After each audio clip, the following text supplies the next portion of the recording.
ሰማይልም በመድረም ላይ ይነክሳሉ ብሎ ይናገራል። የክርስቶስ ትምህርት ሰዎች በፍጹም ነፃነት እንዲመላለሱ ያደርጋቸዋል። የእግዚአብሔርም የልብ ፍላጎት እሱ ነው። ይህ አይነቱ ወንጌል ሰዎችን አርነት ያወጣል። ለዚህ ነው እኛ ጨለማን አንሰብክም፣ ፍርሃትን አንሰብክም። ምክንያቱም የእግዚአብሔር መንግስት መገለጫዎች አይደሉም። ድል ማለት እምነታችሁ ነው። እምነታችሁ ዓለምን ያሸንፋል። በክራይስት ላይ ያለን እምነት። ለምን? ክራይስት ዓለምን አሸንፏል። ስለዚህ ጽድቅ በሚባል በር በኩል ሰው ወደ እግዚአብሔር መንግስት ከገባ ሰላም አለው። እንደገና ደግሞ በደስታ ነው የሚኖረው። የመንግስቱ ወንጌል ሲሰበክ በሁለንተና ሰውን ሙሉ እያደረገ ነው የሚሄደው። ሰላም የተወደዳችሁ የፌዝ ሚዲያ ተከታታዮቻችን፣ ፌዝ ሚዲያ ዘወትር ማክሰኞ ምሽት ከ3 ሰዓት ተኩል እስከ 4 ሰዓት በጄኤምኤም ቴሌቪዥን የሚቀርብላችሁ የውይይት ክፍለ ጊዜ ነው። በዚህ ጊዜ ላይ ባለፉት 2 ሳምንት አንድ ሐሳብ አንስተናል። ጋብቻና ቤተሰብ በሚል ለ2 ሳምንታት ተወያይተን ነበር። ጋብቻ ምንድነው? ዓላማውስ? እንዲሁም ደግሞ ስለ ብቻ መሆን ምን ያስፈልጋል፣ በምን መገንባት አለበት የሚሉትን ወሳኝ ሐሳቦች ባለፉት ሳምንት አንስተን ነበረ። ዛሬ 3ኛውን ክፍለ ጊዜ ይዘንላችሁ ቀርበናል። ዛሬ ደግሞ ትዳርን እንዴት እንገነባለን የሚለውን ሐሳብ ነው የምናነሳውና በምሳሌ መጽሐፍ ምዕራፍ 24 ላይ ቁጥር 3 እና 4 እንደመነሻ ባነሳው እንደዚህ ይላል። ቤት በጥበብ ይሰራል፣ በማስተዋል ይጸናል፣ በእውቀት ከከበረውና ካማረው ሀብት ሁሉ ጓዳዎች ይሞላሉ ይላል። እንግዲህ ቤት ሲል እንትኑን ብቻ ሳይሆን ሆም የሚለውንም ማየት እንችላለን። ሃውስ ቢልዲንጉ ብቻ ሳይሆን ያ ቤት እንዴት እንደሚገነባም በውስጡ ያሳየናልና ትዳርም ሲገነባ እንግዲህ የሚገነባበት ወሳኝ ነገሮች አሉና እነሱን እስቲ ዛሬ እያነሳን ብንወያይ። ትልቅ ነገር ነው ያነሳኸው። ማለት ትዳር እንዴት እንገነባለን ነው ማለት እንግዲህ የተጀመረ ቢልዲንግ ነው ማለት ነው። ትዳር ፐርፌክት አይደለም ማለት ነው። ስለዚህ ፐርፌክት ስላልሆነ እየተገነባ መሄድ አለበት። እየፈረሰ የተሰነጣጠቀ መሄድ ሳይሆን ያለበት እየተገነባ መሄድ አለበት የሚል ነው። ትዳር ዛሬ ስለጀመር ሁሉ ነገር ላይ አትደርስም፣ ግን ቢልድ አፕ እየተደረገ ጋብቻ እኛ ስለዚህ ነው የአንድ ተቋም ጅማሬ ነው ያልነው መጀመሪያው ቀናችን ላይ ስለዚህ አንድ ተቋም ከጥቅሙ አንጻር የመጀመሪያ የምርቃቱ ቀን ብቻ አላለቀም። ከዛ በኋላ እየተገነባ ፌዞች እየጨመረ ይመጣል። ለምሳሌ ፋሚሊ የሚባል ነገር ትዳር በኋላ ልጆች ይወለዳሉ፣ ቤተሰብ ይመሰረታል። ግን መሰረቱን ሳይለቅ ማለት ነው። መሰረቱ ከተበላሸ ጻድቅ ምን ያደርግ ይችላል? ስለዚህ ጋብቻ ነው መሰረቱ ማለት ነው። ያ ጋብቻ መሰረቱ ስትሮንግ ሆኖ እንዲገነባ የሚያስፈልጉ 2 ቤዚክ ነገሮች አሉ። አንደኛው እውቀት ነው። እያወቅን ነው የምንሄደው። ሁለተኛው ግን ህብረት ነው። ባለፈው ፓስተር ያዕቆብ መንስቶታልና በሁለቱ መካከል ያለ ህብረት እየላላ መሄድ የለበትም፣ እየጠበቀ መሄድ አለበት፣ እየጠነከረ መሄድ አለበት። ህብረቱ እየጠነከረ ካለ ባልና ሚስት ማለት ናቸው፣ ወንድና ሴቱ እየጠነከረ መሄድ አለበት። ልጆችም ሲያፈሩ ሌሎችም ህብረቱ በጣም መጠንከር አለበት እና ጳውሎስ ከተናገረው ቃል ብነሳ ምዕራፍ 7 ቁጥር ከ1 እስከ 5 ያለውን ነገር ባነሳ ያንን ይገልጥልናል ብዬ አስባለሁ። ይሄ ኪዳንን ስንመለከት የምንጣበቅበት እንትን ነው፣ ማስቲሹ ኪዳን ነው ብለናል ባለፈውና ይሄ የዘላለም ስለሆነ በቃ ካልተመቸችኝ ብለን አይናችን ወደ ውጭ ማማተር እንኳን አያስፈልግም። ምክንያቱም በእውቀት ነው። ያ ደግሞ በስሜት ሳይሆን ፕሮቴክት የሚደረገው በእውቀት ነው። ስሜትና እውቀት ይለያያል። ባለፈውም ስለ ፍቅር ያዕቆብ ፊልጵስዩስ ጠቅሶ በእውቀት ስሜት ከሆነ ስሜት ይለዋወጣል። ደግሞ ጻድቅ በእምነት እንጂ በስሜት አይደለም። ስሜት አሁን ብዙ ስለ ፍቺም እናነሳም በኋላ ብዙ ሰዎች ስሜታቸውን የተከተሉ ለፍቺ የተዳረጉት ስሜት ሳይሆን ኖሌጅ ነው። ኖሌጅ ምን ያደርጋል? ኖሌጅ ሲኖርህ የምትኖረው በእውቀት ነው። በእውቀት ስትመላለስ ለብዙ ነገር ስትሬንግዝ ምክንያት ይሆናል። ስሜት ግን አሁን አብዛኛው ስሜት ነው የሚከተለው። አብዛኞቹ ፍቺዎች ብንፈትሻቸው ስሜት ጋር ነው ችግራቸው። ስለዚህ አሁን ትዳርን የሚገነባው ቢልድ የምናደርገው እየገነባ ነው የምንሄደው በእውቀትና በህብረት ነው በሁለቱ መካከል ያለው ህብረት ማለት ነው። እና እዚህ ምዕራፍ 7 ላይ ከአንድ ጀምሬ ላንብበው ከቁጥር ጀምሮ ስለ ጻፋችሁልኝ ጉዳይ ሰው ወደ ሴት ባይደርስ መልካም ነው። ነገር ግን ከዝሙት ለመጠበቅ እያንዳንዱ ሰው የራሱ ሚስት ትኑረው፣ እያንዳንዷም ሴት የራሷ ባል ይኑራት። ባል ለሚስቱ የሚገባት ሁሉ ያደርግላት። ስለ ፌሎሺፕ ነው የሚገባት ሁሉ ያደርግላት። ሚስትም እንዲሁ ለባል የሚገባውን ሁሉ ታደርግለት። ሚስት አካሏ የራሷ አይደለም፣ የባሏ ነው። እንዲሁም ባል አካሉ የራሱ አይደለም፣ የሚስቱ ነው። በጸሎት ተስማምታችሁ ለተወሰነ ጊዜ ካልሆነ በቀር እርስ በራችሁ አትከላከሉ።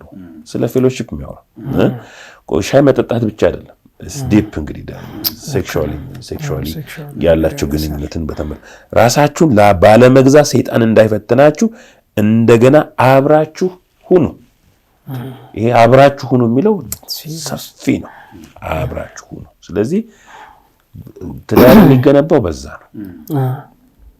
ቢልድ እያደረገ ይመጣል። ይሄ ፌሎሺፕ አብሮ መሆን የሚለው የራሷ ስጋ የራሷ አይደለም፣ ስጋ ያንተ አይደለም የሷ ነው ብሎ ይሄ ኦነርሺፑ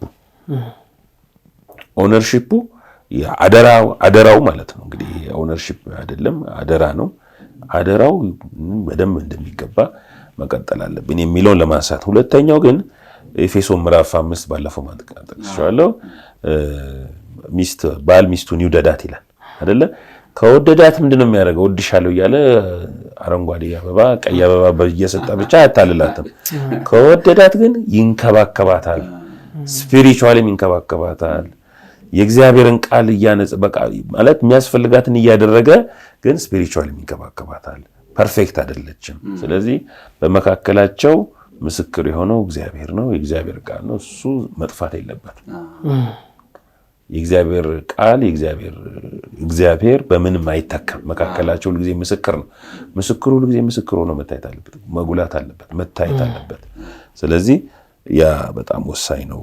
የእግዚአብሔር ቃል ከመካከላቸው እየደበዘዘ አይ ላቭ ዩ ብቻ ከሆነ ትዳር ላይ ክፍተት ይኖራል።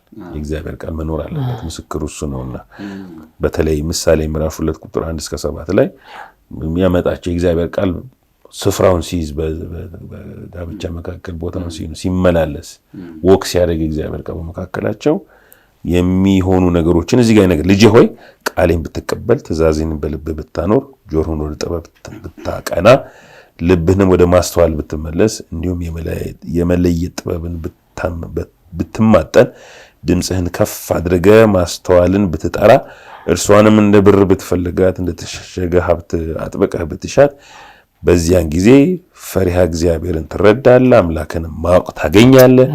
እግዚአብሔር ጥበብን ይሰጣልና ከአንደበቱም ዕውቀትና ማስተዋል ይወጣል። እርሱ ለቅኖች ድልን ያከማቻል።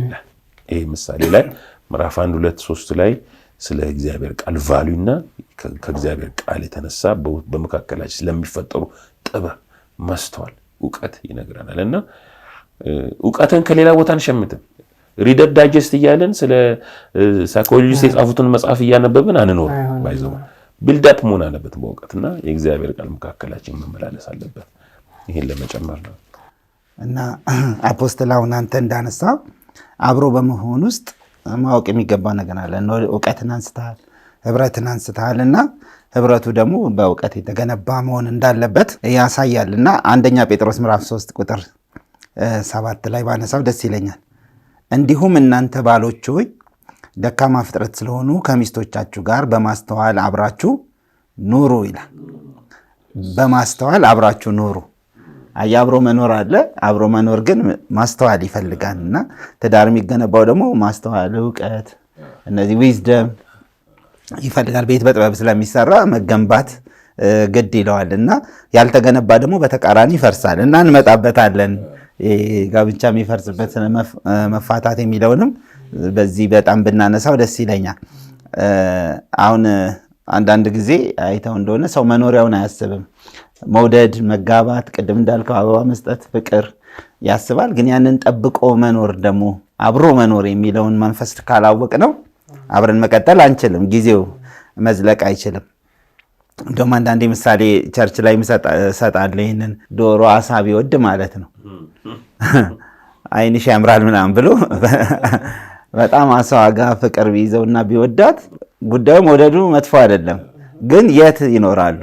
ዶሮ አሳ ውሃ ውስጥ እንዳይኖር መኖር አይችልም፣ አሳውም ደግሞ ውጭ መኖር አትችልም። እና መዋደዱ ሳይሆን አብሮ መኖር፣ የት ነው የምንኖረው፣ እንዴት ነው የምንኖረው የሚለውን እግዚአብሔር ሲያጣምር ዝም ብሎ ፍቅር ብቻ ሳይሆን ያን ፍቅር በጥበብና በእውቀት በማስተዋል አይደል እየገነባ ነው መሄድ የሚለው በጣም ወሳኝ ነውና እስቲ ፓስተር ያዕቆቤ ከዚህ ከትዳር መገንባት ከጋብቻ በጣም ክቡር ነው አይደል? አንዳንዴ ቀለል ሲል የሆነ ነገር ሰዎችም ወረድ አድርገውት በቃ ትዳር እኮ እንዲህ ነው ሲሉ በጣም ትክክል አይደለም። ክቡር አይደለም የሚለው መጽሐፍ ቅዱስ። እስቲ እሱንም አንስታለን። ከጋብቻ ክቡር ነው ይላል። ጋብቻ ክቡርነት በተለይ በክርስቶስና በቤተ ክርስቲያን መካከል ተነጻጽሮ ነው።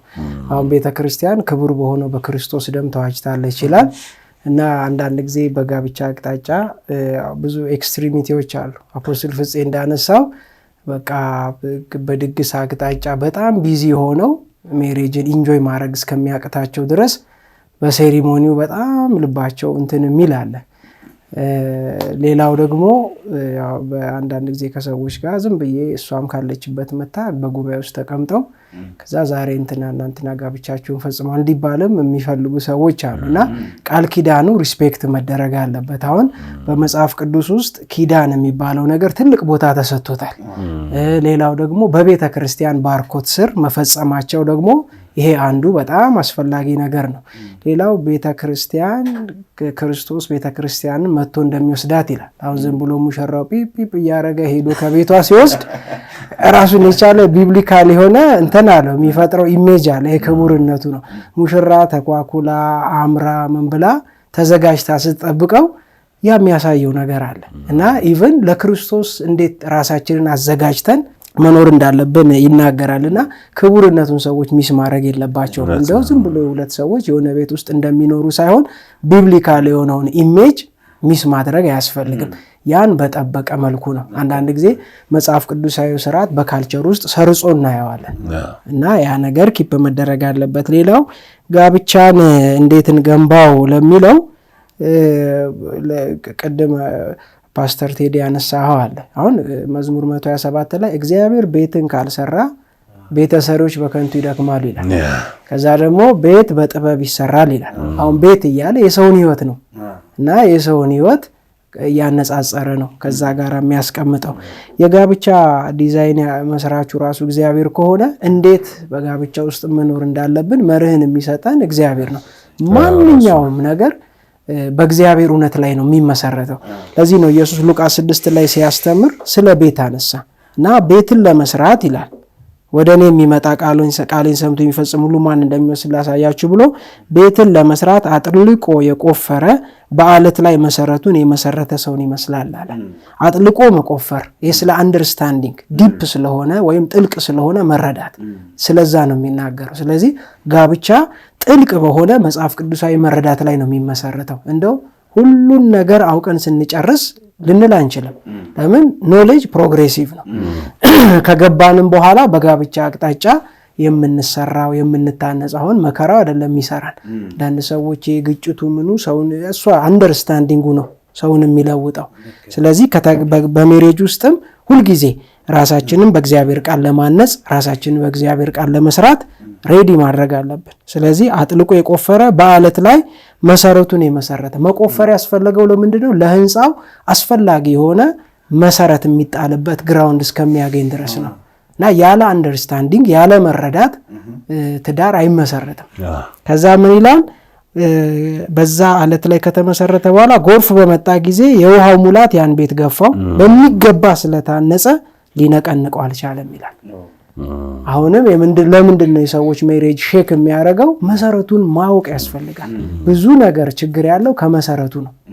ስለዚህ አንዳንድ ሰዎች አሁን ጠንካራ ባልሆነ መሰረት ላይ ትልቅ ህንጻ አትገነባ እና የምትገነባውን ህንጻ ታይና ለዚህ ህንጻ ምን አይነት ስትሮንግ የሆነ መሰረት ያስፈልገዋል ብለህ ካሰብክ በኋላ ነው ህንጻውን መሸከም የሚችል ጠንካራ መሰረት መጀመሪያ የምትጥለው።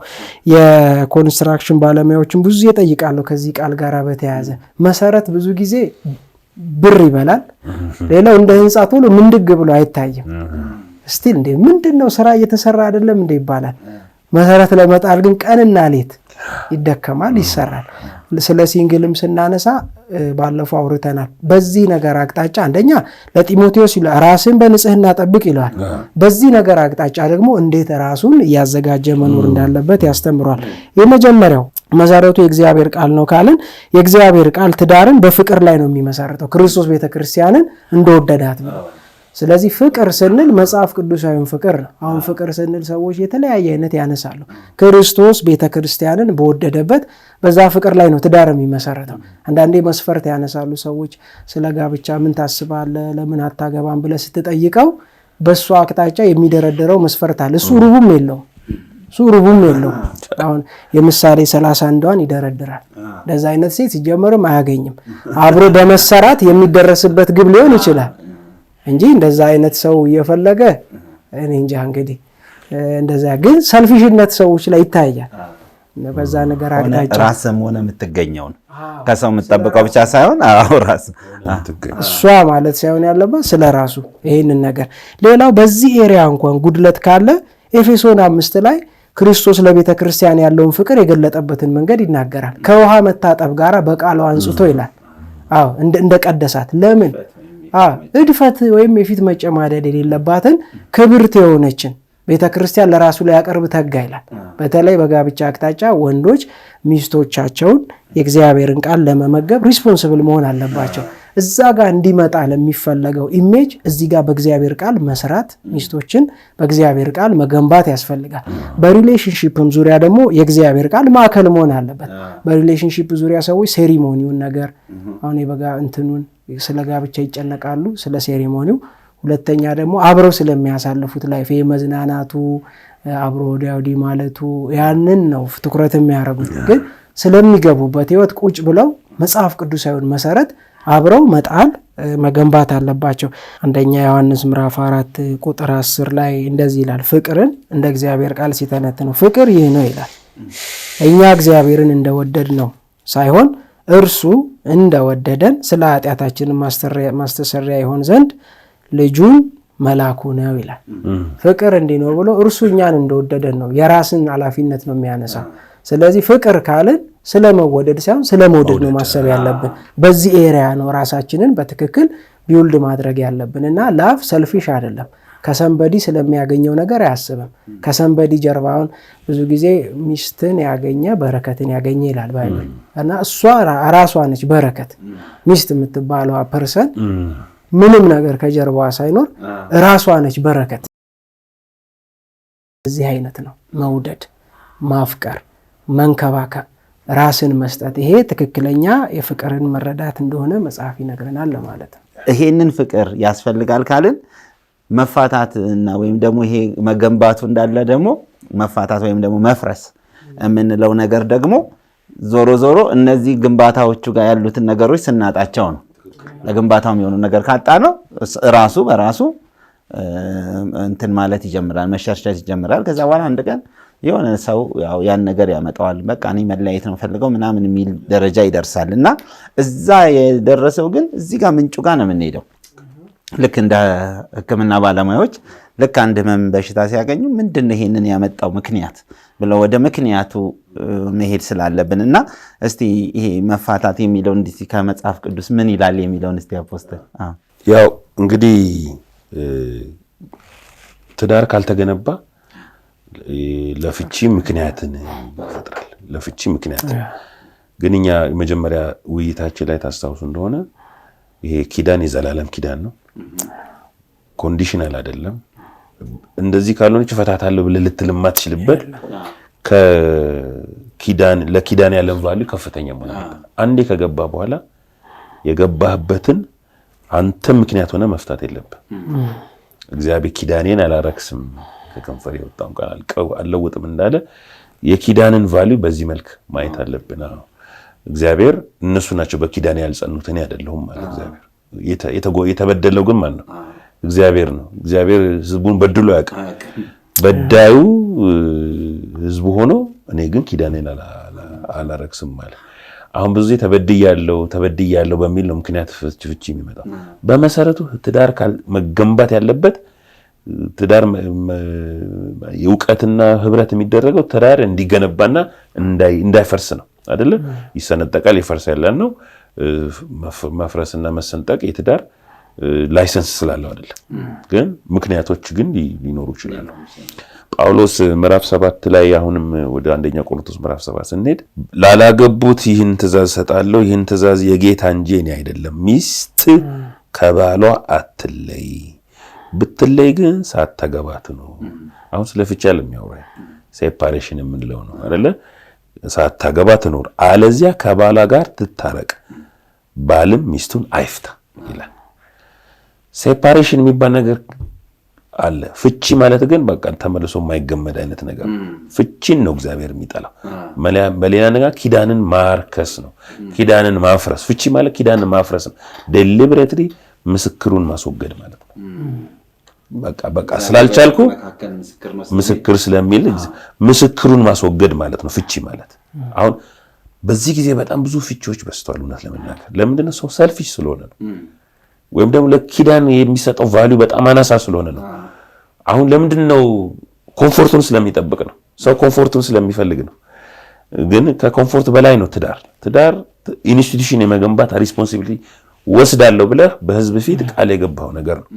ስለዚህ ኢምፐርፌክት የሆነች ሚስት ልታገባ ትችላለህ። ኢቨን the husband could be imperfect፣ ግን አብረህ ትቀጥላለህ። ጳውሎስ እንደውም በዓለም እንኳን የተጋቡትን እንዲፋቱ አልፈቀደም።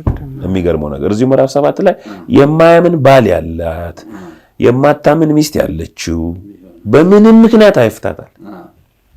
በምንም ምክንያት አይፍታል። እሷ መሄድ ከፈለገች ትሄድ፣ እሱ መሄድ ከፈለገ ይሄድ ብሎ እስከዚህ ድረስ ለኪዳን ቫልዩ ይሰጣል። ለትዳር፣ ለመጣመር፣ ለአንድነት በዓለም ለተደጋቢች። ስለዚህ ማለት እውቀት ካነሰ ህብረት ካነሰ ወደዚህ የምንሄድበት ምክንያት ነው። ስለዚህ ሰው ፍቅር የቅድም ስለ ፍቅር ተናግሮ ሰው ፍቅርን በእውቀትና በማስተዋል ከፊት ይልቅ እየበዛ እንዲሄድ ካላደረግነው ፍቅር ይቀዘቅዛል። ፍቅር ከቀዘቀዘ ሰው ራሱን ይወዳል። ራሱን ከወደ የራሱን ኮምፎርት ስለሚፈልግ ምንም ይምጣኔ ብሎ ጥሎ ይሄዳል። እዚህ ግን ፖል ምን ይላል? ልትለይ ከፈለገች ትለይ፣ ግን ነገ ትታረቅ። ይሄ ትዳር ሳይፈርስ ማለት ነው። ፍቺ የሚባለው ሳይፈጸም ልትለይ ትችላለች፣ ግን እሱ ወንዱ እንዳይፈታት ይላል። እንዳትፈታት ብሎ ነው። እግዚአብሔር መፋታትን እጠላለሁ ብሏል ለማቴዎስ ለምን እንደተናገረ። ስለዚህ ፍቺ ኢንካሬጅ መደረግ የለበትም። አሁን አንዳንድ ሰዎች በተለይ በመሪነት ደረጃ በአገልጋይ ደረጃ ፕሮሚነንት ሰዎች ሚስቶቻቸውን ሲፈቱ ባሎቻቸውን ሲፈቱ ለሚቀጥለው ጄኔሬሽን መጥፎ የሆነ ምሳሌ የሆነ ብዙዎች ምክንያት እያደረጉ ኢንካሬጅድ ይሆናሉ ለመፍታት። ስለዚህ በተለይ በሊደርሺፕ ላይ ያሉ ሰዎች ካገቡ በኋላ የራሳቸውን ኮምፎርት ፍለጋ ሚስቶቻቸው መፍታት የለባቸው። ምክንያቱም ኪዳንን ነው የሚያፈርሱት። ኪዳን ፈረሰ፣ ጥፋቱ ብዙ ነው።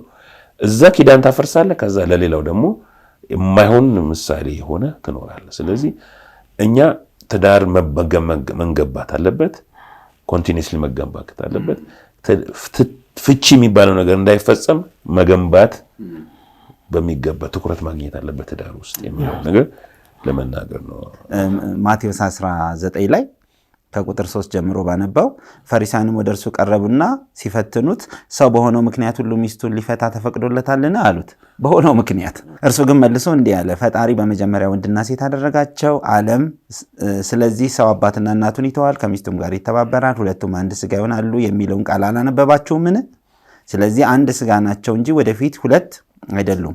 እግዚአብሔር ያጣመረውን እንግዲህ ሰው አይለየው። እነርሱም እንኪያስ ሙሴ የፍችዋን ጽሕፈት ሰጥቶ እንዲፈቷት ስለምን አዘዘ አሉት። እርሱም ሙሴ ስለ ልባችሁ ጥንካሬ ሚስቶቻችሁን ትፈቱ ዘንድ ፈቀደላችሁ፣ ከጥንት ግን እንዲህ አልነበረም ይላል እና ከዚህም ሀሳቡ ይቀጥላል። የሚገርመኝ ስለ ልብ ጥንካሬ ዞሮ ዞሮ ፍቺ ብለን ስናስብ የልብ ጥንካሬ የሚለውን እንደ ነጥብ ማምጣት እንችላለን እንጂ ሙሴ እንኳን የፈቀደላቸው ስለ እግዚአብሔር ልብ ሳይሆን ስለ ልባቸው ጥንካሬ ነው። ግን ከመጀመሪያ እንዲህ አይደለም ካለ መጽሐፉ የሚለው ሰው አባትና እናቱን ይተዋል፣ በሚስቱም ይጣበቃል፣ ሁለቱም አንድ ሥጋ ይሆናሉ፣ ወደፊት ሁለት አይሆኑም ነው የሚለው። ከተጣበቁ በኋላ ሁለት ማድረግ አንችልም አንድ ናቸው ይላልና ስለዚህ መጽሐፍ ቅዱስ በፍጹም መፋታትን ሚልክያስ ምዕራፍ 2 ባለፈውም እንዳየነው መፋታትን እጠላል ይላል አፖስትልም እንዳነሳው ምስክሩን እግዚአብሔር በሁለታችሁ ምስክር ነው ይላል ሁለቱ ሴፓሬት ካረጉ ከተለያዩ ምንድነው ዲቮርስ ካረጉ ምስክሩ ወጣ ማለት ነው ብዙ ጉዳት አለው ልጆችን ፋሚሊ ሀገር ብዙ ነገር ነውና እስቲ አንድ ነገር ብታነሳልን መጀመሪያ የታነጸበትን መሰረት በደንብ ቼክ ማድረግ ያስፈልጋል ባይብል በእግዚአብሔር ቃል ላይ ከተመሰረተ ምንም አይነት ነገር ቢመጣ አይወድቅም ይላል በእግዚአብሔር ቃል ላይ ደግሞ ካልተመሰረተ አወዳደቁም ታላቅ ሆነ ያለ ሁለቱን ነገር ያነጻጸረ ያስቀምጣል ይህ እኔ የምናገረውን ትምህርት ሰምቶ የሚያደርግ ይላል ሌላው ፍቺ አስፈላጊ ነገር አይደለም በመጀመሪያ የሚጎዳው እነዛን ሰዎች ነው እነዛ ሰዎች በጣም ተጎጂ ይሄ አንዳንዴ ፔኑ የእድሜ ልክም ሊሆን ይችላል ሂልድ አይሆኑም ከዛ ነገር አይፈወሱም አብሮ ያው ፍቺ ላይ ሰው ዝም ብሎ የሆነ ጊዜ ብድግ ብሎ እንፋታ በቃ እስቲ ምን ይመስልሻል በዚህ ጉዳይ ላይ ወደሚል ነገር አይመጡም ፕሮሰስ አድርጎ የሚመጣ ውጤት ነው ለምሳሌ አንዱ ፍቺ በፍቅር ያለ መኖር በፍቅር ያለ መመላለስ ውጤት ነው መጽሐፍ ቅዱስ ቅድም አፖስትል ፍፄ አንስቷል ከሰልፊሽነት ተነሱ ሰዎች እንዲተደረኩ ባይብል በፍቅር ኑሩ ሲል በትዕግስትም ኑሩ ይያለ ነው ፍቅር ይታገሳል ይላል አሁን ምን ኖረው በላፍ ብቻ ሳይሆን ከፍቅር ውስጥ የሚወጣ ነገር አለ ያ ምንድነው ትዕግስት ነው ያንን ነገር ያስቀጥላል ማለት ነው ትዕግስት ሲኖር ያ ነገር ይቀጥላል ቆሮንቶስም ላይ ስንመለከት የፍቅርን ባህሪያት ይዘረዝራል እንደገና ፍቅር ደግሞ በደልን አይቆጥርም ይላል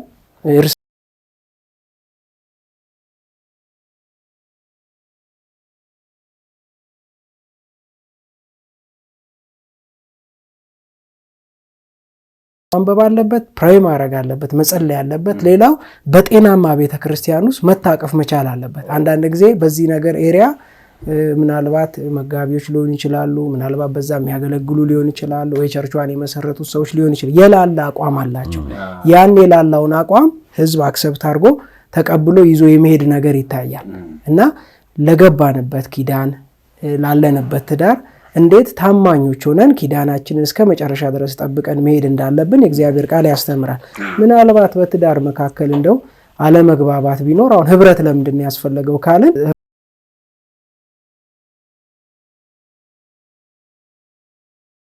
ላይ በትዳር አቅጣጫ በመጽሐፍቶች በርካታ የተሳሳቱ የትዳርን መሰረት ሊያናጉ ለፍቺ ሊያበቁ የሚችሉ ዕውቀት የሚመስሉ የሚለቀቁ ነገሮች አሉ ስለዚህ በትዳር አቅጣጫ ሰዎች የዕውቀት ምንጭን መምረጥ አለባቸው ለምሳሌ ወደ ቤተክርስቲያን ስንመጣ ሚስት ባሏን ታክብር ትታዘዝ ትገዛ ይላል ባል ሚስቱን ይውደድ ይያለ የሚያስቀምጠው ነገር አለ ወደ ቸርች ሲመጡ ጤናማውን ይሄንን ዕውቀት ነው የሚሰበኩት ሊያኖራቸው ሊያስቀጥላቸው የሚችለው ነገር ይሄ ነው ሁሉ ጊዜ ቤተክርስቲያን በጋብቻ አቅጣጫ እንዴት መኖር እንዳለባቸው ነው የምታስተምረው አንዳንድ ጊዜ በጋብቻ አቅጣጫ አንዳንድ አለመግባባት ሲፈጠር የሰፈር ሽማግሌ ያስቀምጠው የሚዳኙ ሰዎች አሉ እና ወደ እነዛ ሰዎች ነው እነዛ የተቀመጡ የሰፈር ሽማግሌዎች ወደ ራሳቸው ሐሳብ ነው ትዳሩን ይዘውት የሚሄዱት የራሳቸውን ኢንፍሉዌንስ ነውና ባለ ትዳሮች የቤተክርስቲያንን ስልጣን ከመካከላቸው ማውጣት የለባቸው መጋቢ አለ በቤተክርስቲያን ውስጥ በዚህ አቅጣጫ የሚያገለግሉ ሰዎች አሉ እንደ እግዚአብሔር ቃል የሆነውን ሐሳብ አምጥተው እነዛ ሰዎች ሲያስቀምጡ ለዛ ነገር ሰሚት ማድረግ አለባቸው ባለ ትዳሮች አለበለዛ ግን አስቸጋሪ ነው አንዱ የሚፈርስበት ምክንያት የቤተክርስቲያንን ስልጣን አቢዩዝ ስለሚያደርጉ ነው ብዙ ሰዎች መጋቢው ወይም የቤተክርስቲያኒቱ መሪ ትዳራችሁ በዚህ መንገድ እንደ እግዚአብሔር ቃል ነው መሄድ ያለበት ብሎ ቃሉን አመሳክሮ እንደ እግዚአብሔር ቃል ከነገራቸው ያን ነገር ፎሎ ማድረግና ሰሚት ማድረግ አለባቸው ሽማግሌ ጋር ሳይካትሪስት ጋር ሌላ ነገር ጋር አንድ ኢቭን ራሱ ጓደኛም ጥንቃቄ ይፈልጋል ያጋባች ቤተክርስቲያን እስከሆነ ድረስ መሃል ማስገባት ያለባቸውም የቤተክርስቲያንን አውቶሪቲ ነው በዚህ ምክንያት ነው አንድም ለመፍረስ የሚበቃው ለማለት ነው ውድ ተመልካቾቻችን የዛሬውን ውይይታችን እዚህ ላይ አብቅተናል እንወዳቸዋለን ሻሎም